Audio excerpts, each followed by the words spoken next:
আসসালামু আলাইকুম দর্শক, অবশেষে এমপিও শিক্ষক এবং কর্মচারীদের জন্য প্রজ্ঞাপন জারি হয়ে গেল। শিক্ষক এবং কর্মচারীদের জীবনমান উন্নয়নের লক্ষ্যে উৎসব বোনাস বৃদ্ধির বিষয়ে ইতিমধ্যেই বিভিন্ন ধরনের তৎপরতা চালিয়ে যাচ্ছেন শিক্ষকরা। ভিডিওটি চলাকালীন সময়ে আমি আপনাদের কাছে বিনীতভাবে রিকোয়েস্ট করতেছি, এখন পর্যন্ত যারা যারা আমাদের এই চ্যানেলে নতুন সদস্য আছেন তারা অবশ্যই চ্যানেলটি সাবস্ক্রাইব করে পাশে থাকা বেল আইকনটি অল করে দিন।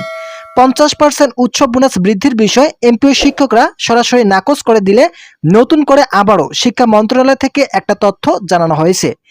যদিও প্রাথমিকভাবে শিক্ষা মন্ত্রণালয় বলেছেন যে শিক্ষকদের জন্য 50% হারে উৎসব ভাতা দেওয়া হবে, তবে কর্মচারীরা এক্ষেত্রে পাবেন 75%।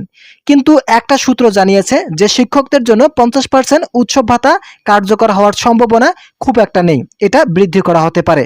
কত পার্সেন্টেজ বৃদ্ধি করা হবে সে বিষয়ে জানতে চাইলে প্রাথমিকভাবে বলা হয় এটাকে 75% করা হবে। মূলত যারা শিক্ষক আছেন তাদের জন্য 85% করার সম্ভাবনা আছে। অপরদিকে যারা কর্মচারী আছেন তাদের জন্য শতকরা হারে উৎসব ভাতা বৃদ্ধির বিষয়ে তৎপরতা চালিয়ে যাচ্ছেন এমপিও শিক্ষক এবং কর্মচারীরা। তবে শিক্ষক এবং কর্মচারীদের জন্য যে নির্দিষ্টভাবে কবে কত শতাংশ হারে দেওয়া হবে এই বিষয়ে কোনো জানানো হয়নি। তবে তিনি পার্সেন্টেজ এবং তারিখ বলেছেন। কবে থেকে এটা কার্যকর সিদ্ধান্ত হতে পারে এ বিষয়ে এখন পর্যন্ত জানা সম্ভব হয়নি। জানা গেছে এমপিও শিক্ষক এবং কর্মচারীদের এপ্রিল মাসের বেতনের সঙ্গে উৎসব ভাতা দেওয়ার পরিকল্পনা আছে মাউসি কর্তৃপক্ষের। 2025-26 অর্থ বছরের বাজেটে এমপিও শিক্ষকদের জন্য উৎসব বোনাস বৃদ্ধির বিষয়ে বাজেট নির্ধারণ করা হয়েছে। এই বাজেটের মধ্যে তাদের উৎসব ভাতা বৃদ্ধি করা হচ্ছে। কবে পেতে যাচ্ছেন এমপিওভুক্ত শিক্ষক এবং কর্মচারীরা এপ্রিল মাসের বেতন এছাড়া উৎসব ভাতা?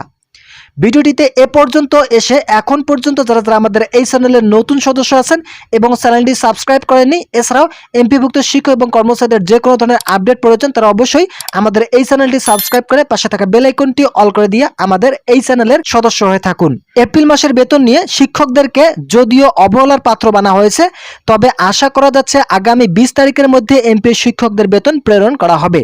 ইএমএএস সেলের একজন ঊর্ধ্বতন কর্মকর্তা বলেন, এই সপ্তাহে মূলত রবিবার এমপিও শিক্ষকদের বেতন অর্থ মন্ত্রণালয়ে পাঠানো হবে। সেই বেতনের অর্থ মন্ত্রণালয় থেকে অনুমোদন হওয়ার পর আরও 2 থেকে 3 দিন পর ব্যাংকে টাকা প্রেরণ করা হবে। এছাড়াও জাতীয়করণের বিষয়ে বিভিন্ন ধরনের মন্তব্য প্রকাশ করেছেন। তবে আজকের এই ভিডিওটিতে আমি জাতীয়করণের বিষয়ে নতুন কোনো তথ্য প্রকাশ করছি না, যেহেতু এই ভিডিওটি লং হয়ে যাবে।